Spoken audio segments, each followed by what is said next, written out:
Vishwas Navsharda Public School, Bhuna. Welcome in day 3 of Class 8 Science, Chapter number 1, Crop Production and Management. In last, we have started this chapter. In last video, we discussed some agriculture practices. First is preparation of soil, second is selection and sowing of seed, and third is replenishment of nutrient in the soil. ये 3 agricultural practices हम last video में discuss कर चुके हैं. Today we are going to discuss 2 agricultural practices: irrigation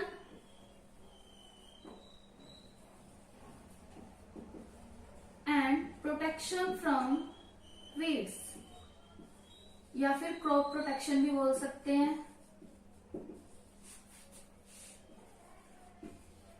From weeds, that is crop protection.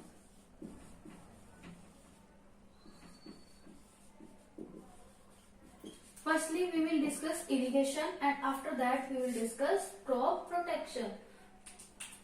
Let me start. What is irrigation?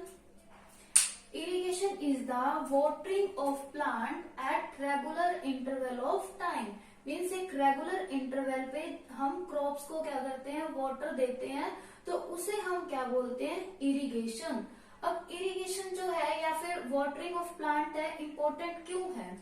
देखिए, अगर हमने seed place कर दिए फील्ड में, जब तक उसे वाटर नहीं मिलेगा तो वो ग्रो नहीं होंगे. मीन्स सीड से सीडलिंग नहीं बनेगी, सीडलिंग से प्लांट नहीं बनेंगे जब तक उन्हें वाटर नहीं मिलेगा. तो water is important for the plant या फिर for the germination of seed.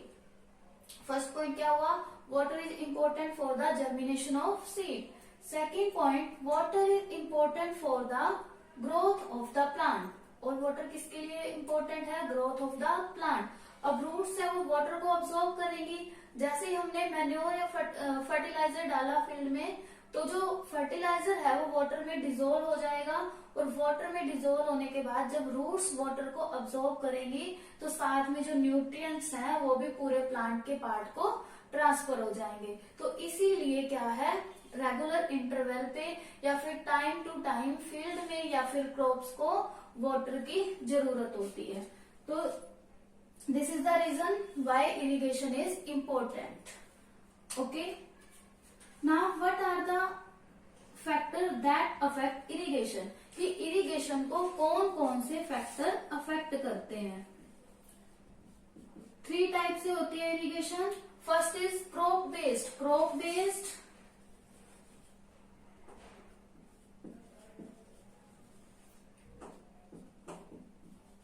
Seasonal based and soil based. ये 3 फैक्टर हैं जो इरिगेशन को अफेक्ट करते हैं. क्रॉप बेस्ड, कि क्रॉप का टाइप कैसा है, कि जो हमने क्रॉप फील्ड में ग्रो की है उसे कम वाटर रिक्वायर्ड है या फिर मोर वाटर रिक्वायर्ड है. For example, rice crop required more water. अगर हमने राइस क्रॉप अगर ग्रो करी है तो उसे क्या है, मोर वाटर की नीड है. ठीक है, तो ये क्रॉप बेस्ड हुआ. अगर हमने राइस क्रॉप लगाई तो उसे ज्यादा पानी की जरूरत है. अगर हमने वीट या फिर कॉटन की क्रॉप ग्रोन की है, वीट और कॉटन, तो these require less amount of water. ये डिफरेंस हुआ. जैसे कि राइस को ज्यादा पानी की जरूरत है बट वीट और कॉटन को लेस वाटर की नीड है. तो this is crop based. Next is seasonal based. अब अगर समर सीजन है तो वाटर इवेपोरेट हो जाएगा, तो मीन्स समर सीजन में क्रॉप को मोर वाटर रिक्वायर्ड होगा. Means more water is required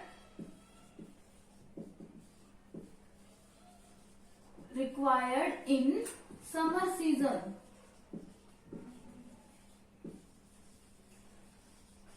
next is soil based. अब जो इरिगेशन है वो सोइल के टाइप पे भी डिपेंड करेगी. अब सोइल देखो 2 टाइप की है, सैंडी सोइल या फिर clayey soil. Sandy soil, clayey soil. अगर सैंडी सॉइल है तो सैंडी सॉइल को ज्यादा वाटर की जरूरत होगी और क्ले सॉइल को कम वाटर की नीड होगी। Means Sandy soil required more water and clay soil required less water. Okay, this is the factor that affect irrigation. अगर हम क्रॉप बेस्ड देख रहे हैं, अगर हमने राइस की क्रॉप लगाया तो मोर वाटर रिक्वायर्ड होगा, अगर हमने वीट या कॉटन ग्रो किया तो लेस वाटर रिक्वायर्ड होगा। नेक्स्ट सीजन बेस्ड, अगर समर सीजन है तो मोर वाटर रिक्वायर्ड होगा, अगर विंटर सीजन है तो लेस वाटर रिक्वायर्ड होगा। सॉइल बेस्ड में किस तरह होगा, अगर सैंडी सॉइल है तो मोर वाटर रिक्वायर्ड होगा, अगर क्ले सॉइल है तो लेस वाटर रिक्वायर्ड होगा। These are the factors that affect the irrigation. Next is the sources of irrigation.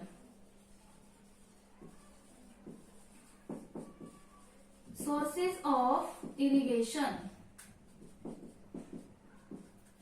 First is traditional source या फिर traditional method भी बोल सकते हैं। Traditional method. Traditional method कौन से हैं जो ancient time में यूज किए जाते थे, which was used in ancient time. और मॉडर्न मेथड कौन से हैं जो आजकल यूज किए जाते हैं।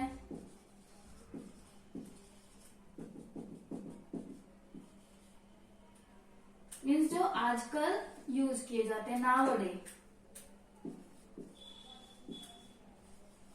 उन्हें क्या बोलते हैं, मॉडर्न मेथड। अब ट्रेडिशनल मेथड कौन से हैं कि पहले क्या करते थे लोग, वेल से कूले की हेल्प से पानी को निकालते थे, फिर उसे फील्ड में ट्रांसफर करते थे।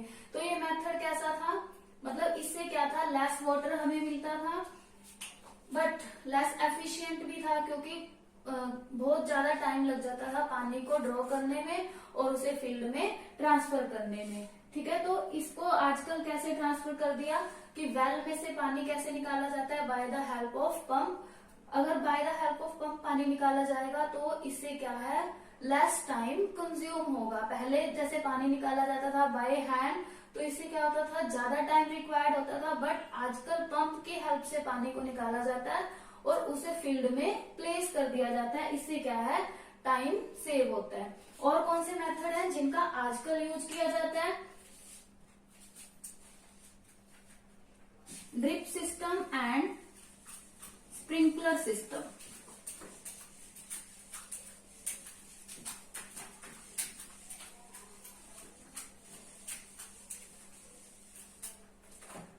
Modern method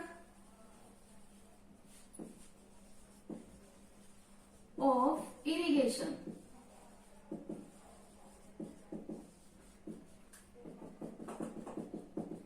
drip system and sprinkler system.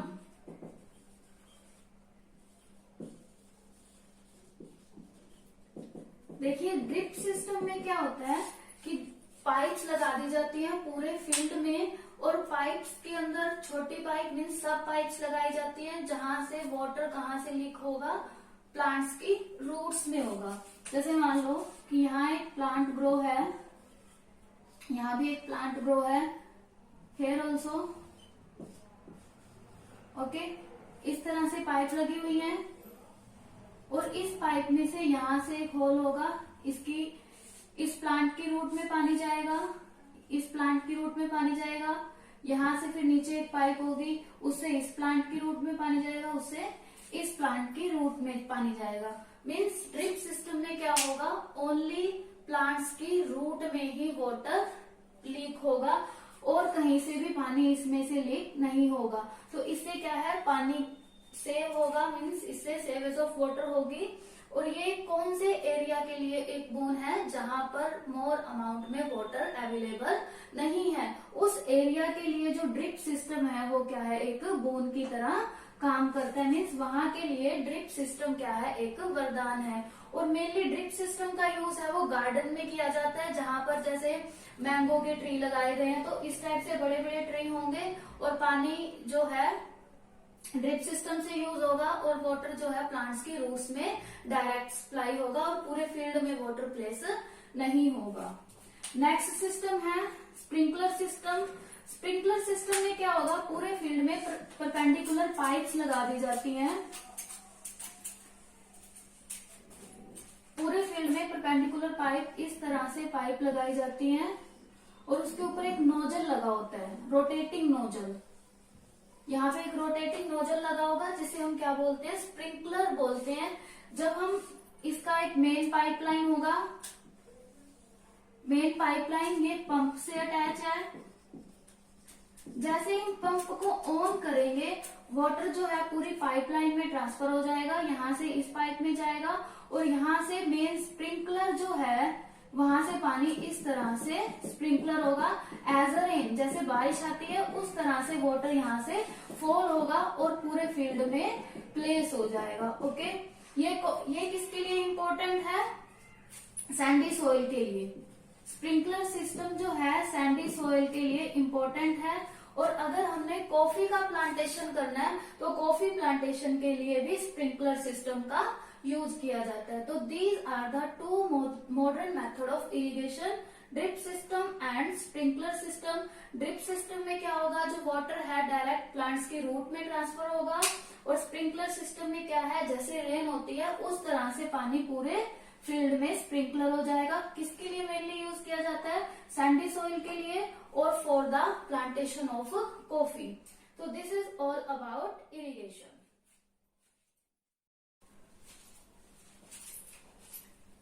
Let's move on next agricultural practices, that is crop protection. Crop protection में टू टाइप से या फिर दो थिंग से हमें क्रॉप को प्रोटेक्ट करना है, protection from weeds and protection from pests and diseases. Firstly we will discuss protection from weeds, कि वीड्स से हम किस तरह से क्रॉप को प्रोटेक्ट करेंगे। प्रोटेक्ट तो हम तब करेंगे जब हमें पता होगा कि वीड्स होते क्या है। तो पहले हमें ये पता होना चाहिए कि व्हाट आर वीड्स। वीड्स क्या है, अनवांटेड प्लांट्स हैं जो क्रॉप के साथ ग्रो कर जाते हैं। तो weeds are the unwanted plant that are grown in cropping field. इस क्रॉपिंग फील्ड में जो अनवांटेड प्लांट ग्रो कर जाते हैं उन्हें हम क्या बोलते हैं, वीड्स बोलते हैं। Next is weeding. Weeding is the method to remove the weeds, means weeds के रिमूव करने के मेथड को या फिर वीड्स के रिमूव करने के प्रोसेस को हम क्या बोलते हैं, वीडिंग बोलते हैं। अब वीडिंग जो है उसके मेथड कौन कौन से हैं, अलग अलग मेथड हो सकते हैं, mechanical method, chemical method and biological method. Let me discuss one by one. First is mechanical method. Mechanical method में क्या होगा, जो वीड्स ग्रो हो जाएंगी फील्ड में उसे या तो हैंड से, मतलब वन बाय वन हैंड से पिक किया जाएगा, प्लग किया जाएगा, या फिर प्लोइंग की हेल्प से उसे प्लग किया जाएगा।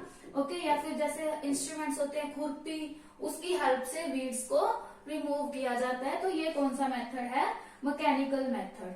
Next is chemical method. Chemical method में क्या होगा, वीड्स को रिमूव हम वीडीसाइड्स की हेल्प से करेंगे। मीन्स हम क्या करेंगे, वीडीसाइड को स्प्रे कर देंगे पूरे फील्ड में, जो क्या करेंगे, वीड्स को डैमेज कर देंगे। मीन्स जो वीडीसाइड हम स्प्रे कर रहे हैं वो वीड्स को डैमेज कर रहे हैं, बट क्रॉप पे उसका कोई भी इफेक्ट नहीं होगा। वीडीसाइड का एग्जांपल क्या है, 2,4-D मीन्स 2,4-डाइक्लोरोफिनॉक्सी एसिटिक एसिड। ये क्या है, वीडीसाइड का एक एग्जांपल है। This is chemical method by the use of weedicide या by the spraying of weedicide. Next is biological method.